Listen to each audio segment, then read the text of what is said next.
Saudara, pada waktu kita mendapatkan panggilan dari Tuhan, waktu kita menerima Tuhan Yesus, kita penuh sukacita karena kita menjadi murid Tuhan. Kita belajar kebenaran, kita belajar menaati setiap perintah Tuhan Yesus dan belajar hidup sesuai dengan kehendak Tuhan. Tetapi sukacita itu lebih bertambah lagi ketika setelah kita diperlengkapi, kita juga bisa memperlengkapi orang lain. Misalnya kita memberitakan firman, ada orang yang belum kenal Tuhan Yesus menjadi percaya kepada Tuhan.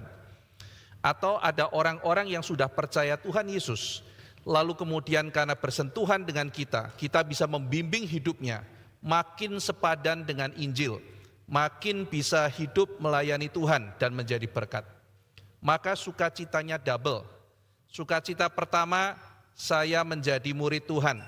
Sukacita yang kedua, saya menjadikan orang lain sebagai murid Tuhan. Lalu sukacitanya jadi triple, kalau orang yang kita muridkan itu, kita juga perlengkapi untuk dia bisa memuridkan yang lain. Dan seharusnya gereja itu terdiri dari orang-orang yang semacam itu, saudara. Jangan puas hanya menjadi orang yang duduk. Mari kita gelisah untuk hal yang baik. Mari kita mengejar hal-hal yang baik. Nah, itu disebut sebagai pemuritan. Pemuritan itu modelnya ada banyak, caranya ada banyak. Tetapi saya menjadi murid Tuhan, lalu saya mendapatkan hidup dari Tuhan, saya memuridkan orang lain, dan orang lain itu dengan penuh sukacita bisa memuridkan yang lain juga. Di KRI ini salah satu yang kita bisa pakai adalah kelompok kecil OSG. Jadi saudara-saudara sekalian yang punya rekan-rekan remaja, ada OSG di remaja di bawah pendeta Ivan Raharjo. Lalu kemudian di KU Sore untuk anak-anak pemuda juga ada OSG untuk anak-anak muda. Lalu kemudian saudara yang sudah menikah, yang mau merencanakan menikah atau yang baru menikah, ada OSG untuk yang couple. Jadi begitu saudara menikah, bisa langsung gabung. Anda akan berjumpa dengan orang-orang yang memiliki pergumulan yang serupa. Saudara bisa bertumbuh bersama-sama, menggembalakan bersama-sama, dan diperlengkapi bersama-sama. Saudara sekalian, lalu juga ada OSG untuk yang anak-anaknya sudah mungkin kira-kira usia remaja, itu juga ada kelompoknya. Ada juga untuk wanita, untuk ibu-ibu, ada juga OSG-nya. Atau saudara mengatakan, saya pengen bertumbuh, pengen mengenal yang lain, pengen bertumbuh dalam firman, pengen berkomunitas juga, tetapi saya mungkin belum bisa komitmen waktu. Saudara bisa ikut yang namanya OSG, apa namanya itu ya, yang datang terus kemudian misalnya tidak bisa ikut, namanya apa? Open ya, OSG Open. Lalu kemudian juga yang ingin format yang berbeda, kita ada yang namanya persekutuan wilayah, saudara sekalian. Persekutuan wilayah sementara ini diadakan di 3 tempat, ada di daerah Kemayoran, ada di daerah Sunter, dan ada di daerah Tomang. Saudara juga bisa mengikuti persekutuan wilayah, di situ ada persekutuan yang baik. Jadi ada begitu banyak wadah yang disediakan. Oh, lalu kalau lansia gimana? Kita ada usia emas, saudara. Jadi bagi yang punya orang tua juga bisa membawa ke usia emas untuk bersama-sama berkomunitas. Di situ ada juga orang-orang yang melayani bapak ibu yang sudah senior untuk bisa bertumbuh dalam firman Tuhan. Saudara sekalian, mari kita manfaatkan kesempatan ini baik-baik, dan kita juga akan masuk acara BCN dan NRITC. Ada beberapa mahasiswa yang kita wawancara di STTRI itu menerima panggilan Tuhan ketika mereka mengikuti NRITC. Dan ada orang-orang yang mengatakan menerima Tuhan Yesus ketika di wawancara katekisasi, mereka mengatakan menerima Tuhan Yesus sungguh-sungguh ketika mereka ikut BCN. Mari kita dorong anak-anak dan remaja untuk ikut, dan mungkin saudara ketemu ada orang yang kesulitan biaya, mungkin kalau saudara cukup uang bisa membantu. Kalau misalnya tidak bisa sharing ke gereja, kita nanti di sini ada hotline, ada Ibu Ila di sana, catat namanya, memang mau ikut tetapi ada kesulitan biaya, jangan takut saudara, asal memang sungguh-sungguh mau ikut bisa didaftarkan, nanti kita pikirkan bagaimana kita yang lebih bisa mensubsidi mereka yang membutuhkan.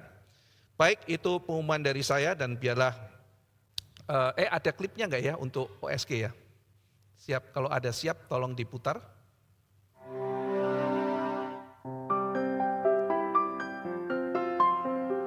Nah ini contohnya saudara-saudara sekalian ya, jadi beberapa kelompok.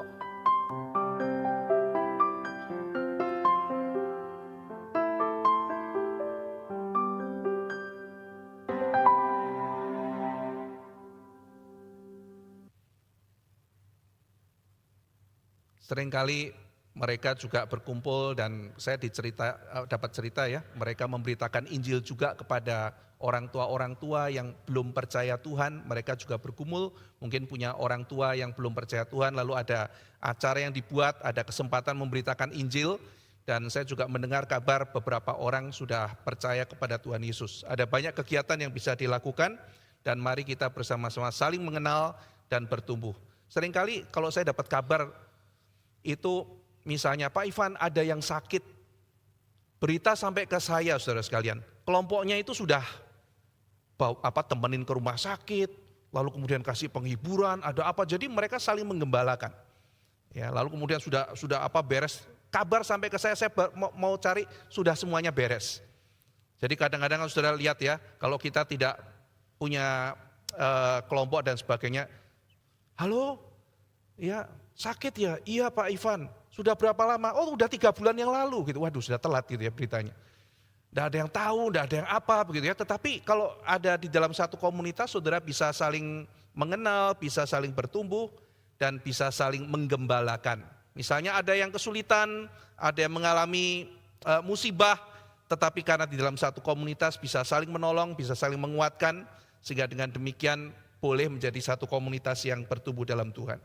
Baik, kita akan masuk di dalam pembahasan hari ini. Kita sudah masuk bagian yang penting, Roma pasal 5 ayat 12 sampai 21. Saya akan menggunakan 2 kali pertemuan untuk membahas Roma pasal 5 ayat 12 dan 21. Ini doktrin yang penting saudara. Di sini Paulus memperkenalkan mengenai dosa asal, transmisi dosa, perjanjian kerja dan perjanjian anugerah. Ini penuh dengan doktrin yang sangat penting, sangat kental, sangat khas di dalam kekristenan. Saya perlu 2 kali untuk membahas, dan hari ini saya akan konsentrasi hanya kepada transmisi dosa. Bagaimana kita dikaitkan dengan Adam, dan bagaimana dosa Adam itu bisa sampai kepada seluruh umat manusia. Mari kita buka Roma pasal 5 ayat 12, kita akan membaca bertanggapan sampai ayat 21. Saya mulai dari ayat 12, saudara sekalian membaca ayat 13 dan selanjutnya. Sebab itu sama seperti dosa telah masuk ke dalam dunia oleh satu orang, dan oleh dosa itu juga maut, demikianlah maut itu telah menjalar kepada semua orang, karena semua orang telah berbuat dosa. Sebab sebelum hukum Taurat ada, telah ada dosa di dunia. Tetapi dosa itu tidak diperhitungkan kalau tidak ada hukum Taurat. Sungguh pun demikian, maut telah berkuasa dari zaman Adam sampai kepada zaman Musa, juga atas mereka yang tidak berbuat dosa dengan cara yang sama seperti yang telah dibuat oleh Adam, yang adalah gambaran atau tipologi Dia yang akan datang. Tetapi karunia Allah tidaklah sama dengan pelanggaran Adam.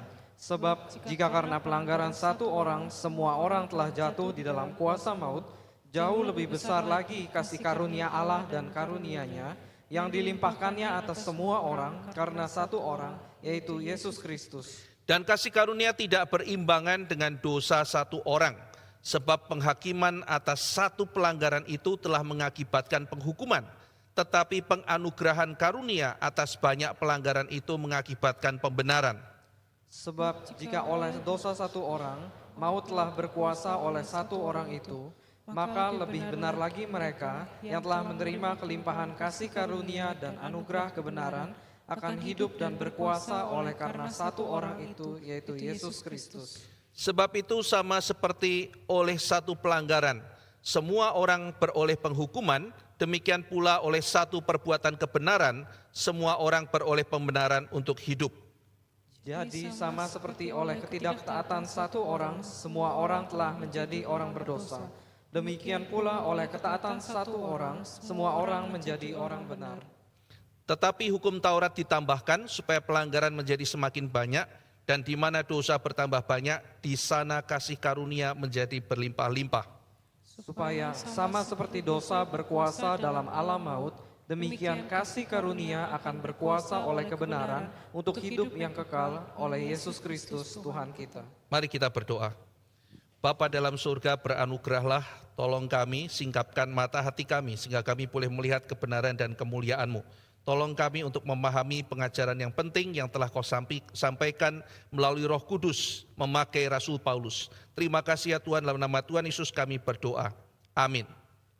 Saudara, ayat 12 dikatakan dosa telah masuk ke dalam dunia oleh satu orang, jadi hanya melalui satu orang. Dikatakan dosa masuk bukan berarti sebelumnya dosa itu tidak ada. Jadi dosa itu masuk. Kita percaya bahwa ada dosa yang sudah dilakukan oleh malaikat sebelum manusia berdosa. Jadi dikatakan di sini dosa masuk ke dalam dunia oleh satu orang. Lalu kemudian dikatakan dosa itu menyebar dan menyusup, menjalar. Saudara-saudara sekalian, dosa itu bukan bagian alamiah dari penciptaan. Tuhan tidak menciptakan dosa. Dosa itu masuk dan menyebar oleh karena satu orang dikatakan. Dan kemudian melalui dosa itu masuklah maut ke dalam dunia ini. Demikianlah maut itu telah menjalar kepada semua orang. Karena semua orang telah berbuat dosa. Jadi saudara, Adam itu pintu masuknya dosa ke dalam dunia. Melalui Adam, semua manusia jatuh dalam dosa. Lalu melalui dosa, maut masuk ke dalam dunia. Jadi saudara, Alkitab mengajarkan maut itu adalah akibat dosa. Nanti Roma pasal ke-6. Upah dosa adalah maut. Maka kalau kita menarik kembali satu implikasinya, bahwa kalau manusia tidak berdosa, maka tidak perlu mengalami maut atau kematian. Mungkin manusia akan langsung diubahkan atau apa kita tidak tahu, tetapi dikatakan upah dosa adalah maut. Jadi melalui Adam, dosa masuk ke dalam dunia, menjalar ke seluruh umat manusia. Karena dosa masuk, maka kematian menjalar kepada seluruh umat manusia. Maka dengan demikian semua orang menjadi berdosa. Semua orang dikatakan berbuat dosa. Nah jadi saudara, kita melihat di dalam ayat 12 ini ada kesulitan. Adam berdosa, semua orang telah berbuat dosa. Bagaimana caranya? Dikatakan karena Adam berdosa, sekarang semua manusia berdosa, semua manusia ada di dalam bayang-bayang maut. Tetapi kalau kita pikir, bagaimana caranya dosa itu menyebar? Bagaimana kita memahami Adam berdosa, satu orang berdosa, semua manusia berdosa. Satu orang mati, semua orang mati. Nah ini menjadi satu doktrin yang khas di dalam kekristenan, disebut doktrin dosa asal, original sin. Nah hari ini kita akan mempelajari dosa asal dan bagaimana dosa itu ditransmisikan. Paulus mengatakan kita semua adalah satu di dalam Adam. Karena Adam bapak leluhur kita itu berdosa, semua manusia berdosa. Karena Adam mati, semua manusia mati. Maka kalau kita terus di dalam Adam, maka kita akan mati dan binasa. Tetapi nanti barang siapa yang beriman kepada Tuhan Yesus Kristus, dia tidak lagi ada di dalam Adam. Dia ada di dalam Adam yang kedua, atau dalam bahasa 1 Korintus, Adam yang terakhir. Maka Yesus Kristus adalah Adam yang lebih baik. Yesus Kristus adalah Adam yang kedua. Yesus Kristus adalah Adam yang terakhir. Maka di dalam Adam kita mati. Tetapi barang siapa percaya kepada Tuhan Yesus, dia berpindah. Bukan en Adam, bukan di dalam Adam, tetapi dalam bahasa Yunani en Christos. Di dalam Kristus. Dan kalau di dalam Adam kita berdosa dan mati, karena di dalam Kristus kita memperoleh pembenaran. Oleh karena satu orang Adam berdosa, seluruh manusia mati. Oleh karena ada satu orang yang benar yaitu Kristus, barang siapa di dalam dia akan beroleh kehidupan. Nah ini yang Paulus mau ajarkan di dalam Roma pasal ke-5. Nah sekarang kita akan melihat beberapa teori saudara, bagaimana caranya dosa itu ditransmisikan atau dipancarkan. Nah kita akan melihat ada beberapa teori transmisi dosa. Yang pertama saudara, bagaimana memahami ayat 12, bahwa karena satu orang berdosa, dosa menjalar kepada semua orang, karena semua orang telah berbuat dosa. Bagaimana satu berdosa, semua orang berdosa. Teori pertama, dia mengatakan Adam itu cuma mitos. Adam sebagai mitos. Jadi ada sebagian orang yang mengatakan Adam itu sebetulnya bukan beneran historis. Ini bukan posisi kita, saudara-saudara sekalian, sebagai orang reform, kita percaya Adam historis. Tetapi ada yang mengatakan, oh untuk memahami ayat ini, kita mudah mengatakan Adam itu mitos. Mitos apa? Mitos yang menjelaskan kemanusiaan kita.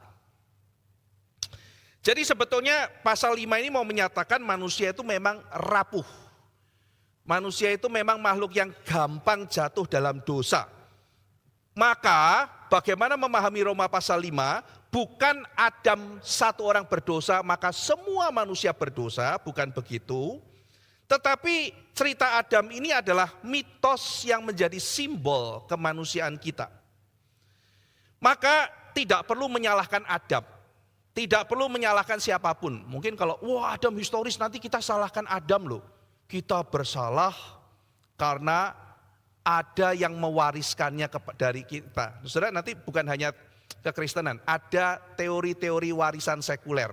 Saya tidak bahas misalnya teorinya Sigmund Freud. Itu ada hal-hal unconscious yang diturunkan dari orang tua.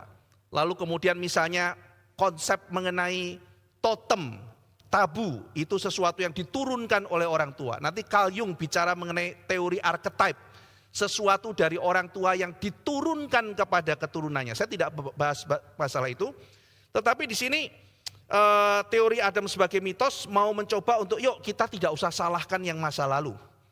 Karena Adam itu sebetulnya tidak ada, itu hanya cerita mitos saja. Mungkin kita pikir, coba aku gantiin Adam, tidak bakal kita jatuh dalam dosa. Atau mungkin mamaku aja yang jadi Hawa, tidak bakal dia jatuh dalam dosa. Kenapa? Mamaku takut ular gitu.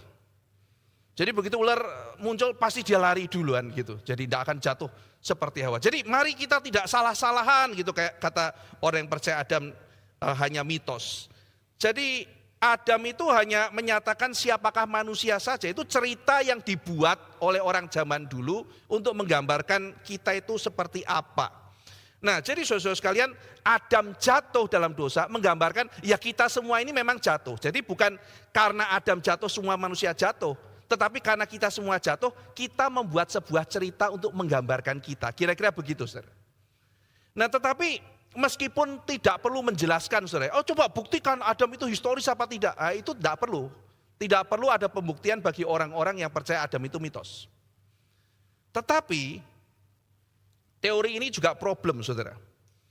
Karena kita kan juga bertanya saudara, kalau itu simbol yang menggambarkan manusia jatuh, pertanyaannya tetap sama, kenapa seluruh umat manusia itu jatuh? Kalau Adam hanya mitos, menggambarkan kecenderungan manusia untuk jatuh, dan bahwa manusia itu tidak mempunyai dosa asal. Dosa asal berarti saudara dan saya lahir sudah berdosa ya saudara. Bahkan sebelum mengalami dosa perbuatan, kita sudah mempunyai dosa warisan dari Adam, dosa asal. Nah kita percaya misalnya kitab Mazmur mengatakan di dalam dosa aku ada dikandung oleh ibuku. Demikian kata pemazmur. Jadi di dalam dosa. Satu dosa yang kita punyai sebagai dosa asal. Nah tetapi kalau kita tidak percaya dosa asal, maka berarti manusia itu lahir netral. Dan kalau manusia lahir netral, misalnya kita lihat di dalam dunia ini ada 4 miliar manusia, 4 miliar manusia itu lahir tanpa dosa dan netral, kita bisa mengasumsikan 20% saja dari umat manusia ini, yaitu ada 800 juta manusia yang tidak jatuh dalam dosa, bukan? Sekali lagi, kalau manusia itu lahir netral, tidak berdosa, bisa untuk mencapai kesucian, Maka coba kita bayangkan dari 4 miliar manusia, kita asumsikan ada 20% saja manusia yang bisa hidup tidak berdosa. Maka kita sudah menjumpai ada 800 juta manusia baik super kudus di dalam dunia ini yang sempurna tanpa dosa. Tapi pertanyaannya, kenapa faktanya tidak demikian? Mengapa tidak ada manusia yang tidak berdosa? Mengapa manusia begitu gampang jatuh dalam dosa? Nah, biasanya mereka menjawab begini, saudara. Oh ya beda. Karena pada zaman dulu di Taman Eden itu situasinya steril. Jadi karena situasinya steril, maka Adam dan Hawa tidak berdosa. Tapi kita sekarang hidup di masyarakat yang kebudayaannya bobrok dan tidak steril. Saudara, pertanyaannya begini. Kalaupun ada 800 juta manusia itu yang tidak berdosa, lalu kemudian mereka tinggal di hutan, mereka masuk hutan, ada satu komunitas saja. Satu komunitas yang tribal, yang menyendiri, yang tidak berdosa, lalu kemudian membesarkan anak di situ. Kira-kira anaknya itu bisa belajar bohong apa tidak? Mereka tidak pernah ketemu orang bohong, mereka dibesarkan di itu. Apakah mereka akan pasti menjadi anak yang sempurna? Faktanya mereka tidak bisa menghindarkan tercemar oleh dosa, saudara. Kenapa dalam dunia ini tidak ada kebudayaan yang steril? Kenapa tidak ada masyarakat yang tanpa celah? Oh, saya beda situasinya, karena di Eden situasinya steril, kita masyarakatnya bobrok. Jadi yang kita salahkan adalah masyarakat. Pertanyaannya, kenapa tidak ada kebudayaan yang steril? Kenapa tidak ada masyarakat yang steril kalau manusia lahir netral? Jadi saudara sekalian, mengatakan Adam hanya mitos itu tidak menjawab sama sekali problematika dosa asal. Dosa asal justru menjelaskan sesuatu fakta mendasar bahwa kita ini rusak, saudara. Tidak sempurna. Kita cenderung berbuat jahat. Ya. Saudara sekalian, mungkin di rumah saudara itu pagernya tinggi-tinggi loh, saudara. Oh enggak Pak, di perumahan saya enggak ada pagar. Depan dipagerin ada satpam, saudara. Kalau masuk diminta KTP. Iya kan? Saya pernah lewat satu tempat, saudara, sudah pagernya tinggi, dikasih tralis lagi, kayak penjara bener-bener, saudara. Ya. Pernah saya besuk satu jemaat, saya tanya, ini kenapa? Ya supaya orang nggak loncat ambil barang. Berarti asumsinya adalah di luar situ ada orang jahat yang mau ambil barang saya. Pintu digembok, asumsinya adalah ada orang yang tidak baik-baik akan masuk. Bukankah itu cara berpikir kita, saudara? Coba saudara kalau naik mobil gitu ya, kaca jendela ditutup, kemudian pintu disentek. Kenapa? Supaya orang nggak keluar kemudian ambil handphone saya, kan begitu kan, saudara? Kenapa? Karena itu fakta. Kita hidup dalam kebudayaan yang seperti itu. Oh, manusia itu netral, jangan punya prasangka buruk. Buka pintu, nggak usah dikunci. Aku mau liburan 2 minggu, aku akan buktikan manusia itu baik dan netral. Keluar, nggak usah kunci pintu, saudara. Pulang itu habis semuanya. Fakta loh, saudara-saudara sekalian. Mau bikin perjanjian itu kita bikin kontrak yang sangat detail. Kenapa? Supaya nggak ketipu. Supaya nggak ketipu. Berapa banyak orang karena bisnis sama teman sendiri, akhirnya kurang teliti. Akhirnya ketipu, saudara. Nah, ini teman sendiri kok makan teman, kan? Kadang-kadang kita berkata begitu kan. Kenapa bisa kamu tega? Ya karena memang manusia berdosa. Nah, jadi saudara-saudara sekalian, fakta itu nyata sekali, manusia itu berdosa. Maka dosa asal menjelaskan kenapa semua manusia begitu. Karena kita memang lahir berdosa. Nah, sekarang yang kedua, saudara. Penjelasan Pelagius, ini yang salah lagi juga. Penjelasan Pelagius, apa kaitan Adam dengan semua manusia? Kata Pelagius kaitannya begini, Adam itu contoh. Jadi Adam itu historis kata Pelagius. Dia pendosa pertama, contoh buruk. Jadi apakah karena Adam berdosa langsung otomatis kita semua berdosa? Tidak. Kita lahir, kata Pelagius, langsung dari Allah. Kita lahir netral, kita lahir baik. Lalu apa kaitan Adam dengan saya? Dia contohnya. gara-gara dia berontak lawan Allah, kita ikutan. Jadi apa itu dosa asal? Dosa asal yaitu masyarakat. Karena kita lahir, sudah ada contoh Adam, diajari sama masyarakat hal yang enggak benar. Maka dengan demikian, akhirnya kita juga jadi tidak benar. Nah jadi saudara-saudara sekalian, Pelagius itu menolak dosa asal. Dan kaitan Adam dengan umat manusia adalah imitasi, meniru. Kita mengimitasi Adam. Benar ada kaitan antara dosa Adam dengan dosa kita. Apa kaitannya? Percontohan. Kita memberikan teladan yang buruk. Ini nanti teori diambil oleh seorang namanya Rousseau, saudara, dari Perancis. Pak Tong sering kutip ya, orang yang menulis social contract. Maka dalam teori pendidikannya Rousseau, kalau saudara misalnya lihat nanti orang-orang seperti Montessori dan sebagainya ya, semua yang dipengaruhi Rousseau, hati-hati ketika adaptasi teorinya. Asumsinya adalah manusia tidak berdosa, karena tidak ada dosa asal. Nah jadi mereka tidak percaya adanya dosa asal. Jadi manusia lahir itu perfect, manusia lahir itu sempurna, manusia lahir itu netral, tidak ada kesalahan. Kenapa bisa salah? Menurut Rousseau karena masyarakatnya busuk. Rousseau mengatakan yang keluar dari Tuhan itu baik, yang keluar dari manusia itu korup atau busuk. Maka apa yang terjadi dalam masyarakat, kebudayaan itu menghancurkan.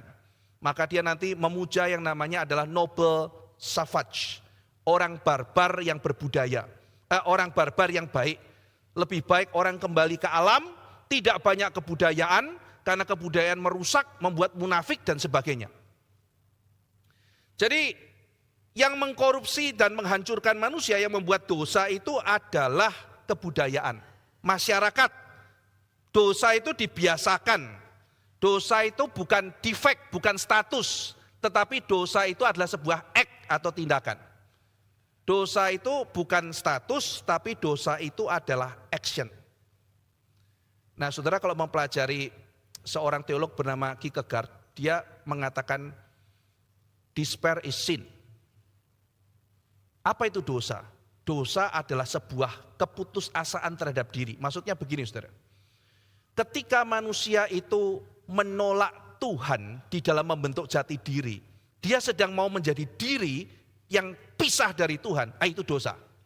Ini satu pemahaman dosa yang sangat inovatif. Dia mengatakan ketika manusia mau menilai dirinya, mau hidup di dalam dunia, dia mau memisahkan diri dari Tuhan, dia menilai dirinya, mencari jati diri, bertindak apapun, dia lepas dari Tuhan, maka itu dosa. Dan itu akan mengakibatkan keputusasaan atau despair. Maka despair is sin. Despair bukan masalah sesuatu yang berkait psikologis. Despair bukan sesuatu yang berkaitan dengan keadaan. Despair adalah satu kondisi keberadaan. Saya ini loh, maka berdosa itu keberadaan. Kita itu sebelum bertindak dosa, Alkitab mengajarkan kita sudah pendosa. Jadi karena saya dan saudara punya dosa, maka kita selalu berdosa. Bukan karena sekedar saya berbuat dosa maka disebut pendosa. Alkitab mengajarkan sesuatu yang lebih dalam dari itu, saudara. Status kita waktu lahir sudah berdosa. Nah, ini bertentangan dengan Pelagius. Sekarang kita coba lihat kira-kira apa ya kesulitan pandangan Pelagius. Oke, Pelagius kelihatannya adil ya. Masa saya disalahkan karena dosa Adam? Ya, Adam berdosa, kita semua berdosa, ayat 12 kan. Karena semua orang telah berbuat dosa. Maka Pelagius menjelaskan, karena Adam jadi contoh, kita berbuat dosa masing-masing. Kita berbuat dosa masing-masing. Nah, maka dengan demikian kita dihukum oleh Tuhan. Nah, saudara, apa kesulitannya? Kesulitannya yang pertama, Alkitab mengatakan bahwa upah dosa adalah maut atau kematian. Kalau semua manusia lahir tanpa dosa dan tidak ada dosa asal, maka kesulitan teori Pelagius adalah mengapa ada bayi yang mati. Bayi artinya menurut teori Pelagius tidak punya dosa asal, maka bayi tidak berdosa. Kalau bayi tidak berdosa, mengapa ada fakta kematian bayi?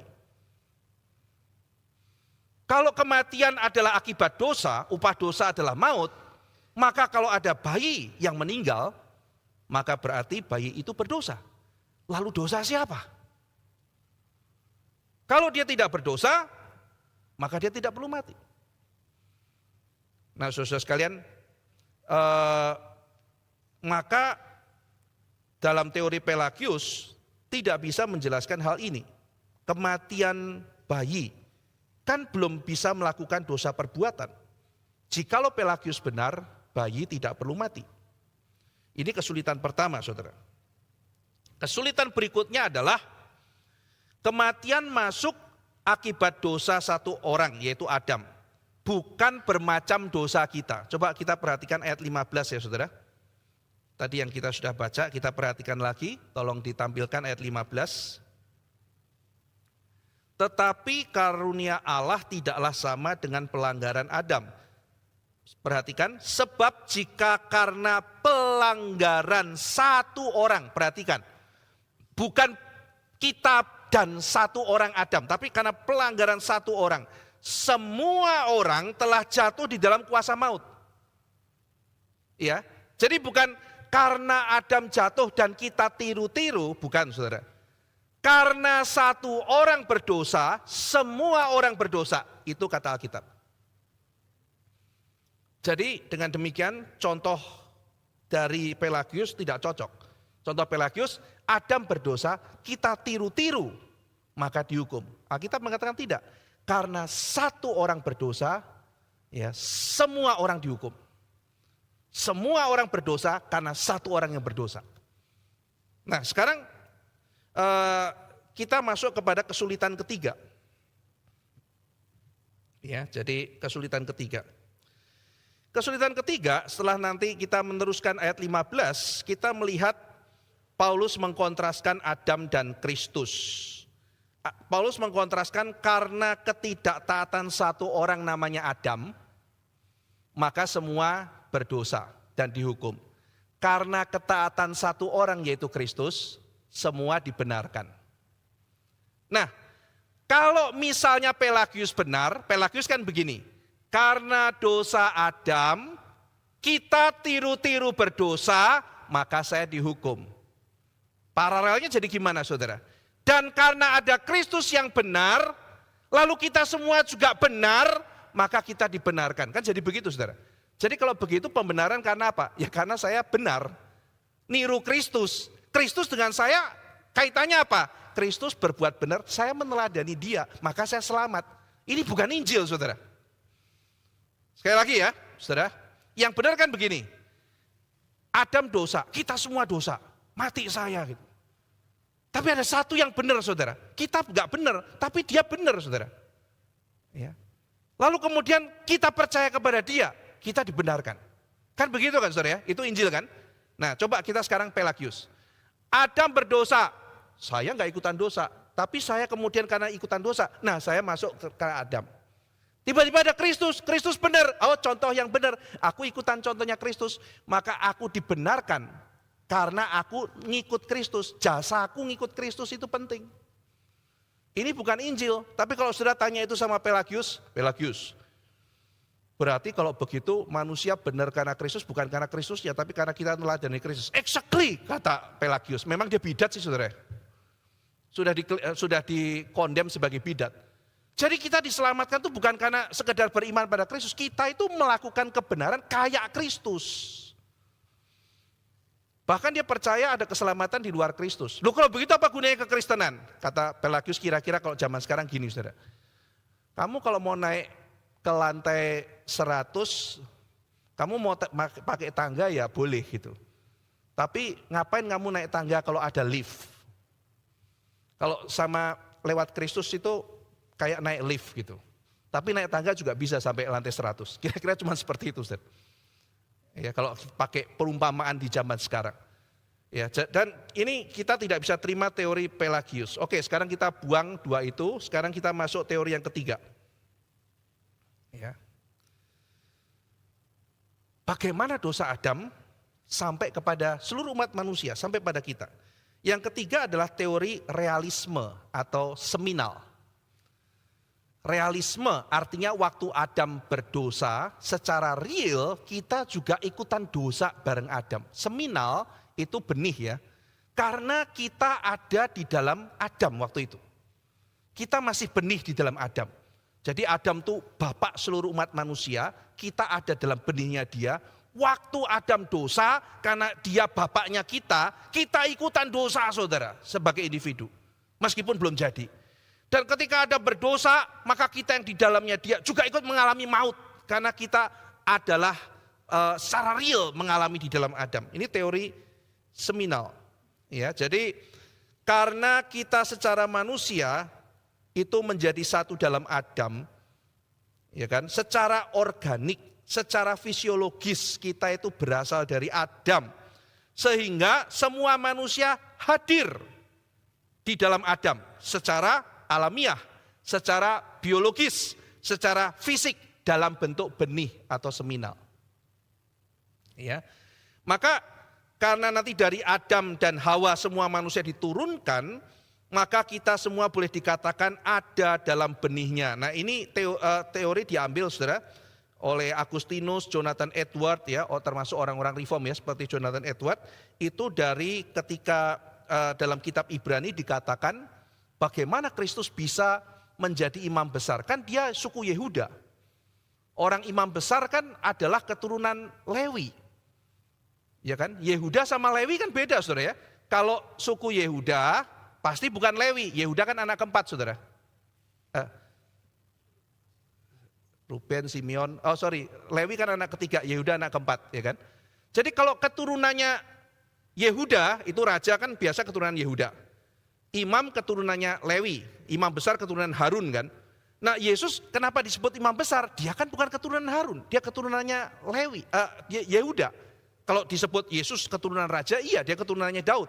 Tapi bukan keturunannya Harun. Lalu penulis Ibrani mengatakan jangan lupa, waktu Abraham memberikan perpuluhan kepada Melkisedek, saat itu Lewi masih ada di dalam pinggangnya Abraham. Nah itu diambil menjadi pemahaman pada waktu Adam berbuat dosa, di situ kita secara benih, kita ada di dalam Adam. Dan kita juga real hadir untuk berbuat dosa. Dengan kata lain, manusia dianggap telah berpartisipasi dalam dosa Adam. Maka teori ini juga disebut sebagai teori partisipasi. Manusia berpartisipasi di dalam dosanya Adam.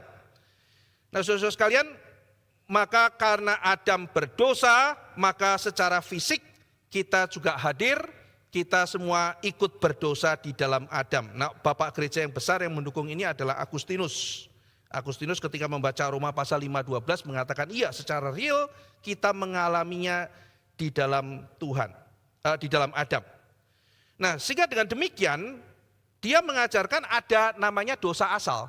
Sehingga bayi-bayi tidak lahir netral. Kita dari lahir sudah berdosa saudara. Karena kita memiliki dosa Adam. Jadi ketika Adam berdosa, kita ikut berdosa dalam dia, dalam teori realisme. Ketika kita lahir, kita juga sudah berdosa.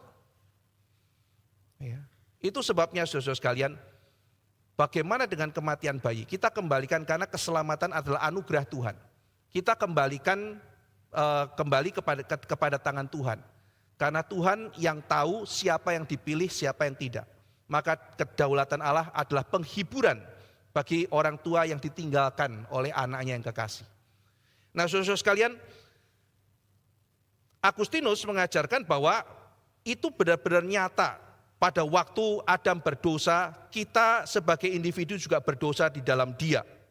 Oleh sebab itu, semua yang dilahirkan itu bersalah atas dosanya. Dan pada waktu manusia melahirkan, maka dosa itu diturunkan. Jadi ini bertentangan dengan ajaran Pelagius. Kerusakan Adam diturunkan akhirnya ketika melahirkan orang, maka dosanya juga diturunkan saudara.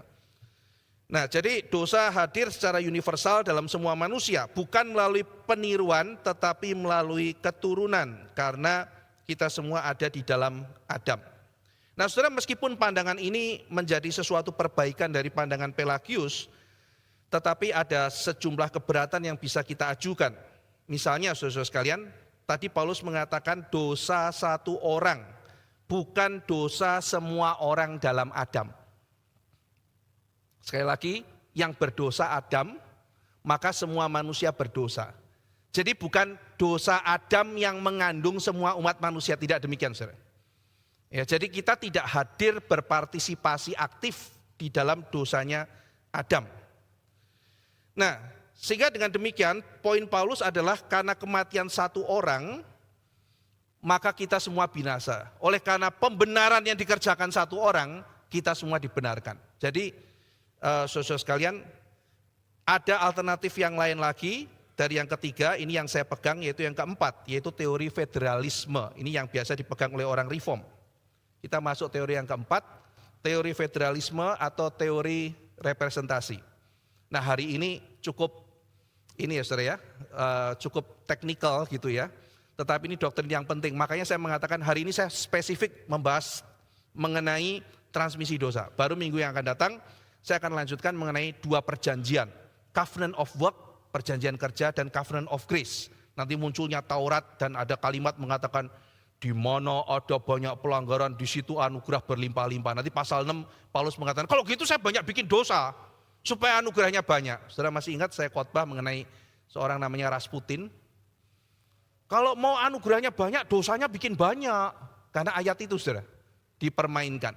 Ya, nah, tapi kita hari ini fokus, sekarang kita masuk keempat, teori federalisme atau representasi atau headship. Saudara, federalisme tidak menampik teori seminal, tetapi di situ ada perbedaan fokus. Bagaimana karena Adam berdosa, maka semua manusia menjadi berdosa, itu bukan karena keturunan biologis, tapi karena Adam adalah representasi atau head atau perwakilan representasi dari semua umat manusia. Jadi Adam dijadikan Tuhan sebagai perwakilan seluruh umat manusia. Jadi di dalam Adam sebagai wakil, ketika Adam berdosa, maka seluruh umat manusia berdosa. Karena dia adalah kepala dari perjanjian. Nah, minggu depan kita akan bahas itu. Perjanjian kerja, perjanjian anugerah. Adam adalah kepala representasi dari perjanjian itu, sehingga dosa Adam itu adalah dosa seluruh umat manusia. Adam sebagai kepala atau federal atau representasi manusia. Jadi menurut pandangan ini Adam itu bertindak bukan hanya untuk dirinya sendiri saudara, tetapi dia adalah kepala dari seluruh umat manusia. Misalnya saudara sekalian, kalau ada perang ya antara Jepang di Perang Dunia Kedua, lalu kemudian Jepang dikalahkan, lalu Jepang mau menyerah gitu kan, maka ada tanda tangan, Kaisar datang lalu kemudian tanda tangan ya, menandatangani Kaisar Hirohito bahwa perang selesai, Jepang menyerah. Maka Kaisar itu menjadi representasi seluruh Jepang. Pada waktu dia tanda tangan, mungkin saat itu ada orang-orang yang tidak setuju, saudara. Semua tetap mau perang. Ada orang-orang yang nggak terima bahwa dia kalah. Tapi ketika Kaisar tanda tangan, seluruh Jepang diwakili oleh dia. Seluruh Jepang saat itu menyatakan kalah dalam Perang Dunia Kedua. Ini teori headship, ini teori representasi. Jadi Adam adalah perwakilan federal umat manusia. Adam kalah, seluruh umat manusia kalah. Saudara sekalian, jadi di sini bukan partisipasi ontologis, tetapi hubungan hukum atau hubungan perwalian. Nah, saudara mungkin bisa protes begini. Oke, Hirohito itu kepalanya Jepang gitu. Tapi siapa yang mengangkat Adam sebagai wakil saya gitu? Saya nggak pernah vote gitu. Ya, vote saudara, vote itu artinya wish gitu ya. Seperti kalau Anda datang kan biasanya ada votum. Votum itu sebuah wish gitu. Anda vote memilih itu kan Anda melakukan sebuah wish ya saudara. Anda berharap yang saudara vote, saudara harap itu adalah menjadi seorang yang memimpin negara dengan baik. Vote, aku nggak vote Adam kok, aku nggak berharap pada dia kok. Aku nggak pernah pilih dia jadi wakilku kok. Nah saudara sekalian, sepinter-pinternya kita memilih, kita bisa pilih salah saudara. Kita ahli politik, ahli apa ekonomi, ahli apa, sudah pertimbangkan begitu banyak di dalam sebuah election misalnya, lalu saudara kemudian dengan teori macam-macam memilih seorang wakil. Dan wakil itu menang ketika kita pilih, saudara. Apakah menjamin yang kita vote, yang kita harap itu pasti akan betul-betul menjadi sesuatu yang baik? Tidak tentu, saudara. Kenapa? Karena kita lemah, wakil kita juga lemah, kita pertimbangan banyak yang lemah, sehingga akhirnya pemilihan kita seringkali juga kurang data, kurang lengkap. Sehingga dengan demikian, maka ingat saudara, pada waktu ada pemilihan presiden, saya mengatakan sama saudara, saudara jangan kira saya itu kalau jawab udah kayak suara Tuhan. Pak Ivan milih apa saya ikutan, waduh saya emang Tuhan apa gitu. Saya juga di dalam kelemahan, dalam bijaksana yang kurang, mencoba memilih, maka kalaupun saudara nggak ikut pilihan saya ya tidak apa-apa gitu. Kenapa harus menjadikan pilihan saya? Saya hanya bisa memberikan pertimbangan-pertimbangan tertentu. Dan tidak menyarankan saudara untuk pilih A atau pilih B, tetapi memberikan wawasan. Kenapa? Karena saya sadar saya juga bisa salah. Saya bisa salah dalam memilih. Saudara bisa salah dalam memilih. Tuhan tidak pernah salah, saudara. Maka kalau kita mengatakan, Tuhan aku harusnya bisa pilih yang lebih baik. Oh tidak, Adam itu wakil bagi kita. Siapa yang memilihkan? Yang memilihkan adalah Tuhan. Karakter Tuhan seperti apa? Dia yang paling bijak, yang tidak pernah salah, tidak pernah berubah. Yang paling tahu, dia memilihkan Adam untuk menjadi wakil kita, umat manusia. Saudara, kalau misalnya saudara menjadi kepala sekolah atau guru, saya kan pendidik saudara. Seringkali itu kita itu dipanggil untuk misalnya, wah kita akan ada upacara di mana gitu kan ya. Tolong kirimkan wakil. Saudara, yang mewakili sekolah itu pasti yang barisnya paling tegap. Yang orangnya paling tertib. Yang kalau upacara itu paling khidmat. Gak mungkin saudara yang sering pingsan kita suruh saudara. Wah itu lucu tuh, nanti pingsan waktu upacara, kita suruh aja pergi. Gak mungkin saudara. Kita dalam bijaksana yang terbatas saja pasti pilihkan yang terbaik untuk menjadi wakil. Ini wakil kita loh. Indonesia saudara mau ikut ada pertandingan olimpik ya, misalnya anggarkah atau angkat besi, kita cari seleksi dari seluruh Indonesia. Cari yang paling baik saudara, suruh angkat besi atau maraton atau apa, pasti cari yang terbaik. Tidak mungkin saudara sekalian ada lomba nyanyi mewakili Indonesia, itu suaranya fals kita kirim aja, lucu pasti nanti gitu kan ya. Seleksinya luar biasa, itu baru manusia saudara cari wakil kayak begitu. Sekarang Tuhan memilihkan wakil bagi seluruh umat manusia. Tuhan tidak mungkin sembarangan saudara. Ketika Tuhan mengangkat Adam menjadi representasi seluruh umat manusia, Tuhan tidak sembarangan. Tuhan tidak mau lucu-lucuan. Ia memilih yang terbaik bagi kita dengan bijaksananya.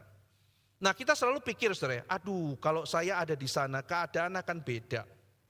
Tadi saya ceritakan, kalau mama saya jadi Hawa, pasti nggak akan jatuh dalam dosa karena mama saya geli kalau lihat ular. Mungkin saudara mengatakan, nah kalau ada ular di sana saya nggak akan jatuh dalam dosa karena saya paling suka makan sate ular gitu.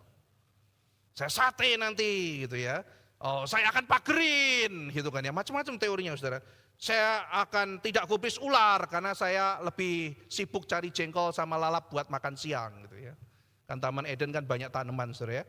Lalu kemudian bagi penggemar jengkol dimanapun ya cari lalap gitu kan ya. Karena dia akan nyambel untuk makan siang gitu kan ya. Jadi saudara-saudara sekalian, teori-teori seperti itu ya, itu mengasumsikan bahwa kita asumsi akan lebih baik dari representasi yang Tuhan pilih. Saudara. Ya.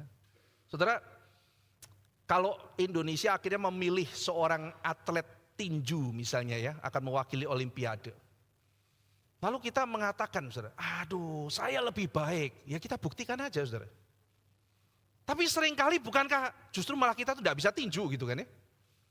Lalu kita komentarnya macam-macam gitu, sama saudara. Saya kalau ada di sana saya tidak akan jatuh. Saudara-saudara sekalian, kita mesti ingat sekali lagi, Adam adalah wakil terbaik yang Tuhan pilihkan untuk seluruh umat manusia.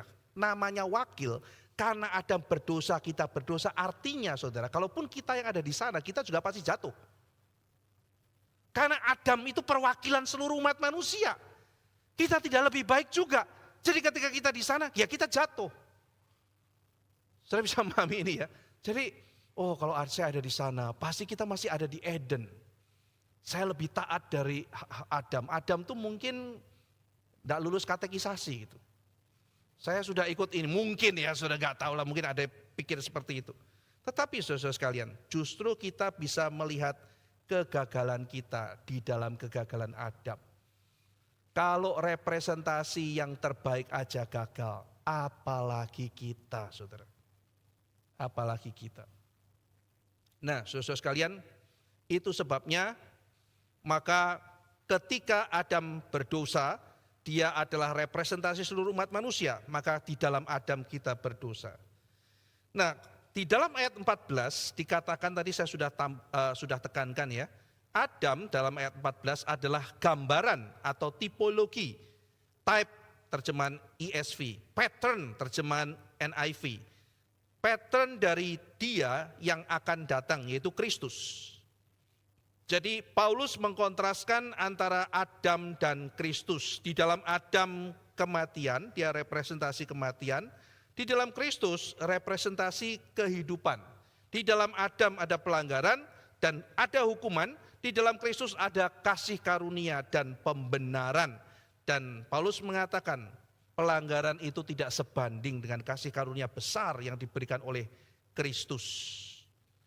Saudara sekalian, maka barang siapa percaya kepada Kristus, dia ada di dalam Kristus, union with Christ, en Christos, dan dia mengalami semua kebaikan Kristus. Contohnya gini saudara, bayangkan kita ini seorang perempuan gitu ya, perempuan single, banyak pinjol sana sini karena kebutuhan hidup, lalu utangnya banyak saudara.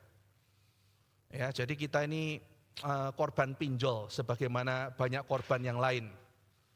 Nah, jadi wah ada yang sakit, saya butuh pinjol, akhirnya kita utangnya banyak luar biasa. Terus kelilit utang kita pusing luar biasa, aduh dibayarnya gimana, saya nggak bisa bayar, sudah terlalu mencekik gitu kan.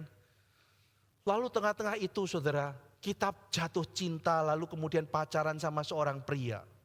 Terus kita sharing, tapi aku ini wanita pinjol loh gitu. Enggak apa-apa manusia itu, kamu mau pinjol pun aku tetap mau menikah sama kamu. Loh aku enggak ada baik-baiknya ya. Enggak apa-apa memang aku mau nikah sama kamu. Bener nih aku korban pinjol loh, enggak apa-apa. Kan utangku utangmu gitu. Saudara bisa nangkap ini kan? Si wanita yang banyak utang ini ketika menikah dengan pria yang mau itu, maka utangnya perempuan itu kan jadi utangnya dia. Ya sudah gitu. Loh, utangku utangmu loh. Iya. Utangmu utangku. Depositoku depositomu loh. Yang pria ngomong gitu. Nah perempuannya bilang, lah kan enak di aku, gak enak di kamu. Loh, aku mau kok. Bener loh, utangku jadi utangmu. Iya, utangmu jadi utangku gitu. Dan kekayaanku jadi kekayaanmu. Lah kok kamu mau? Nah itulah misterinya saudara. Jadi kita kayak bayangin, loh utangku jadi utangmu. Tuhan mengatakan iya, waktu kita di dalam Kristus, dosa kita semua ditanggung oleh dia, ditimpakan pada dia saudara. Utangku, utangmu. Tapi kekayaan kelimpahanku, pengampunanku, kasih karuniaku, jadi milikmu. Loh saudara-saudara sekalian, setelah kita menikah kan, ya semua kekayaan suami menjadi milik istrinya. Secara legal istrinya itu mendapatkan kekayaan kelimpahan sang suami. Ini yang dilukiskan oleh Paulus. Tadinya kamu di dalam Adam, tapi kamu sekarang di dalam Kristus. Saudara sekalian, betapa indahnya apa yang Kristus kerjakan. Kok kamu mau? Utangku jadi utangmu. Iya. Dan kekayaanku jadi kekayaanmu. Ya, sudahlah itu memang ya gampang, tapi bagaimana kamu bisa menerima bahwa kamu juga akan dihukum karena aku? Aku tanggung. Itu yang Kristus kerjakan saudara. Dia tanggung cacat celah kita. Dan dia limpahkan anugerahnya. Relasi pernikahan itu secara legal menarik hutang sang perempuan untuk dilunasi suami. Dan itu dikerjakan Kristus saudara. Dan memberikan perempuan itu legal akses untuk menikmati kelimpahan suaminya. Maka meskipun pernikahan itu tidak langsung mengubah internal sang perempuan, tidak langsung berubah. Dia pelan-pelan mungkin melihat kebaikan suaminya pelan-pelan disentuh dan pelan-pelan berubah. Tetapi secara legal status diubah. Itulah pembenaran, saudara. Pembenaran tidak langsung mengubah, wah kita jadi hatinya kudus, tidak saudara. Tetapi setelah diselamatkan dan kita terus bergaul dengan Tuhan, lama-lama hati kita diubah, saudara. Internal kita pelan-pelan diubah. Di dalam Kristus segala beban kita, segala dosa kita ditanggung oleh Dia, ditimpakan pada Dia. Dan segala anugerah, segala kelimpahan mengalir pada kita sehingga kita dibenarkan oleh Dia. Mari kita berdoa. Kami bersyukur oleh karena anugerah keselamatan dalam Kristus. Karena kami di dalam Adam yang adalah wakil atau representasi dari seluruh umat manusia, kami semua berdosa dan menerima penghakiman. Tetapi karena di dalam Kristus, kami semua mendapatkan pembenaran. Kami semua mendapatkan kelepasan dari penghakiman dan menerima kasih karunia. Tolong kami ya Tuhan pada hari ini menyadari ketika melihat Adam, kami melihat bahwa kami tidak lebih baik dari dia. Karena semua potret kejatuhan manusia ada di dalam Adam. Tuhan memilihkan wakil yang pasti terbaik dan kami mengaku dosa kami ya Tuhan. Dan kami juga kagum akan cinta kasih Kristus yang menanggung hukuman kami dan mengalirkan anugerah yang tiada kira kepada kami. Terima kasih ya Tuhan, tolong kami menghargai keselamatan yang Tuhan berikan. Dalam nama Tuhan Yesus kami berdoa. Amin.